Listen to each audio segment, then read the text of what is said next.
सौंदर्यापासून भांड्यापर्यंत सामान्य कुक्कुटपालक बांधवांसाठी आपला मित्र उदय लाड घेऊन आला अनोखा व्हिडिओ पाहणं सर्वांच्या आवडत्या यूट्यूब चॅनल रायझिंग स्टार परभणीवर करतो आता स्वागत. जो सौंदर्यापासून बांध्यापर्यंतचा सामान्य कुक्कुटपालक बांधव आहे तो सध्या फार अडचणीत आहे. कारण त्याच्या फार्मवरती जी लहान लहान पिल्लं आहेत ती आपापसात भांडण करून एक्सपायर होत आहेत. हे अशा पद्धतीनं होते की कोंबडीची लहान पिल्लं जेव्हा एकत्र सोडली जातात तेव्हा आपण बघतो की कोंबडीची ही लहान पिल्लं एकत्र सोडल्यानंतर आपापसात भांडतात. त्याच्यानंतर कोंबडीची ही पिल्लं आपापसात जेव्हा भांडतात त्याच्यामध्ये एखादे पिल्लू जखमी होऊन जाते आणि जेव्हा एखादे पिल्लू जखमी होतंय तेव्हा मात्र इतर पिल्लं जेव्हा ती जखम बघतात त्याच्यावरती तुटून पडतात आणि जोपर्यंत त्या पिल्लाचा जीव जात नाही तोपर्यंत त्या ठिकाणी त्या जखमेला टोचा ह्या मारत राहतात.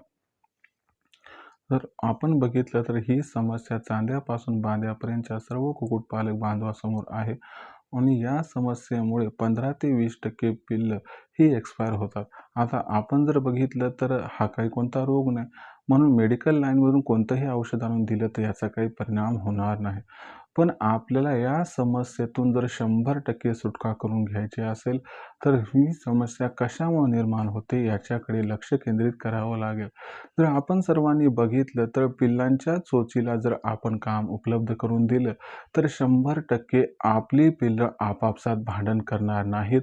ती पिल्लं एकमेकांना जखमी देखील करणार नाहीत आणि जेव्हा पिल्लू जखमी होणार नाही तेव्हा पिल्लं एक्सपायर होण्याची शक्यता ही 0% होऊन जाते. पण तुम्ही म्हणाल की त्यांच्या असणाऱ्या चोचीला आम्ही काम तरी कसं उपलब्ध करून द्यावं? तर मित्रांनो याच्यासाठी घेऊन आलो आहे झिरो बजेटचा एक उपाय की जो उपाय वापरल्यानं त्यांच्या चोचीला काम उपलब्ध होईल आणि आपलं एकही पिल्लू या ठिकाणी एक्सपायर होणार नाही. ही जी असणारी संकल्पना आहे ती झिरो बजेटची आहे आणि ही संकल्पना आज मी सांगणार नाही तर तुम्हाला दाखवणार आहे. तर इथून पुढे लाईव्ह डेमो आता सुरू होत आहे. ज्या लाईव्ह डेमोमध्ये आपण बघू शकतात की आपल्या असणाऱ्या कोंबडीच्या लहान पिल्लांना जर आपण अशा पद्धतीनं खाद्य उपलब्ध करून दिलं तर कोंबडीची लहान पिल्लं आपापसात भांडणार पण नाहीत आणि त्यांचा हाकनाक जखमी होऊन जीवसुद्धा जाणार नाही. तर इथून पुढे हा लाईव्ह डेमो जर आपण सर्वांनी हा लाईव्ह डेमो शेवटपर्यंत पाहिला तर तुमची अडचण 100% या ठिकाणी जी आहे ती दुरुस्त होऊन जाईल. तर इथून पुढे आपण सर्वांनी लाईव्ह डेमो पाहावा एवढी आपणास कळकळीची विनंती.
तर मित्रांनो आपण सर्वांनी आता हा लाईव्ह डेमो पाहितला आणि या लाईव्ह डेमोमध्ये आपण बघितलं की कशा पद्धतीनं जो केळीचा असणारा बुंदा आहे किंवा केळीची पानं आहेत किंवा केळीचे इतर पार्ट्स आहेत ते पिल्लं किती आवडीनं खात आहे. एकीकडे आपला खाद्य खर्च कमी व्हायला तर दुसरीकडे बघितलं तर त्यांच्या चोचीला काम त्या ठिकाणी प्राप्त व्हायले आणि त्यांच्या चोचीला काम प्राप्त झालं की टोचा ते मारणार नाहीत. आणि आपण जर बघितलं तर हा उपाय केल्यामुळं मागच्या 1 ते 2 महिन्यात ज्या कुक्कुटपालक बांधवासमोर ही समस्या होते, ही समस्या कायमस्वरूपी निघाली. तुम्ही सुद्धा आजमावून बघा. जर केळीचा बुंधा उपलब्ध नसेल, तर तुम्ही टरबूजाचा, खरबुजाचा, इतर असणाऱ्या अन्न घटकांचा सुद्धा इथं वापर करू शकतात. तर मित्रांनो, आपल्या सर्वांसाठी ही जी झिरो बजेटची संकल्पना आहे ती शोधून काढली होती. मला वाटते आपल्या सर्वांसमोर जी समस्या निर्माण झाली तिचं निराकरण या असणाऱ्या लाईव्ह डेमोच्या माध्यमातून तुम्हाला मिळून गेलं असेल. तरी देखील तुमच्या मनात काही साशंकता, प्रश्न, अडचणी असतील तर लिहून कळवा. जरूर येणाऱ्या व्हिडिओच्या माध्यमातून सोल्युशन करण्याचा मी प्रामाणिक प्रयत्न करत राहील. जर व्हिडिओमधील माहिती आपल्या सर्वांना मनापासून आवडली असेल तर व्हिडिओ लाईक करा. जास्तीत जास्त कुक्कुटपालक बांधवांपर्यंत महत्त्वाचा हा व्हिडिओ पाठवण्यासाठी व्हिडिओला शेअर करा. आणि सगळ्यात महत्त्वाची गोष्ट आहे की आतापर्यंत चॅनल सबस्क्राईब केलं नसेल तर सबस्क्राईब करून नोटिफिकेशन बेलला ऑल करा. याच्या येणारा प्रत्येक व्हिडिओ हा आपल्या सर्वांना मिळत राहतो आता इथं सतत. जो चांद्यापासून बांध्यापर्यंत सामान्य कुक्कुटपालक बांधव त्यांच्यासाठी मी रायझिंग स्टार परभणीच्या माध्यमातून घेऊन येत राहील नवनवीन व्हिडिओज. तोपर्यंत सर्व शेतकरी मित्रांचे, कुक्कुटपालक बांधवांचे आजच्या व्हिडिओत आपला मित्र उदयलाल सर्वांचे मनापासून व्यक्त करतो इथं आभार.